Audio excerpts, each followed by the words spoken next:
Hey everybody, it's the Modern Native. So I wanted to talk to you guys today about how to introduce someone into roughing it.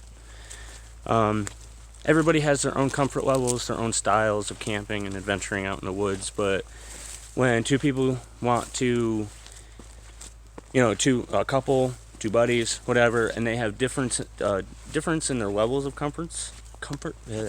differences in their comfort level, they have a tendency of having a rougher time being able to hang out and rough it together because one person likes this, one person likes that. One person can hammock camp with just the tarp, one person needs a tent with a bed pad and this, that, and the other. And sometimes it makes it harder to share locales.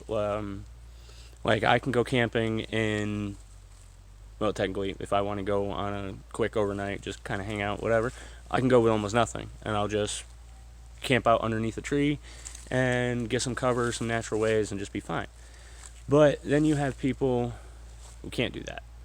Obviously, you can't take someone who's used to not camping or camper camping or,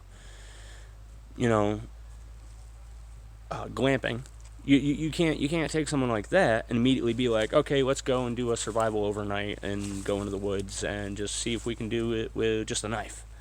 Can't do that. What you have to do is you have to start out small. Like the wife and I have differences in comfort levels. When we first got together,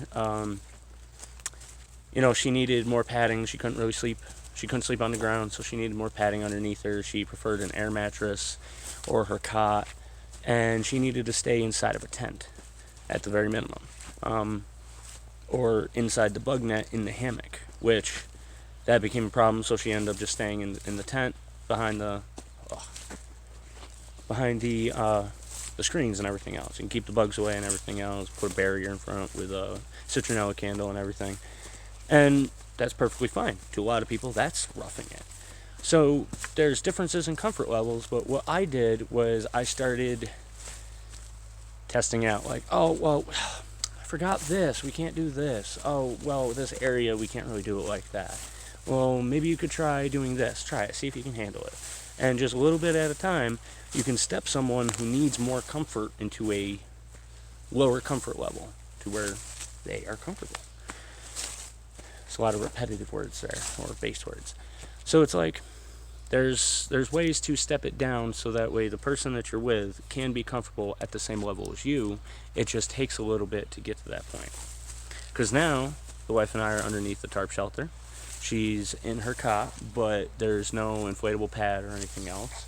And there's also frogs talking back to me. There's also no netting or anything else. And we barely ever have citronella candles or torches going on, so we just smoke it out like we do, like I show you guys. And now she's comfortable. More comfortable than she would have been last year if we tried this. So when you're introducing someone to the rough, it's baby steps. Gotta walk before you can run kind of thing. So it's like a little at a time. Test them out with different things.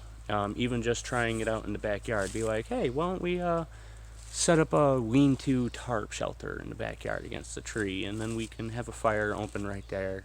And if in the middle of the night you're not comfortable and you really need to go inside, you can go back in. But we're coming back out for breakfast. That's your first test. That's your first way to get them used to it. And you keep doing that incrementally, and you'll end up having someone who's just as comfortable as you going out in the rough and roughing it for real. So that's just my little introduction. It might end up turning into a series about how to introduce someone to roughing it and how to. This might end up actually being included in my styles of camping video. So yeah, there you go. We'll see how it goes. Until next time, get out there, be a native, and go beast.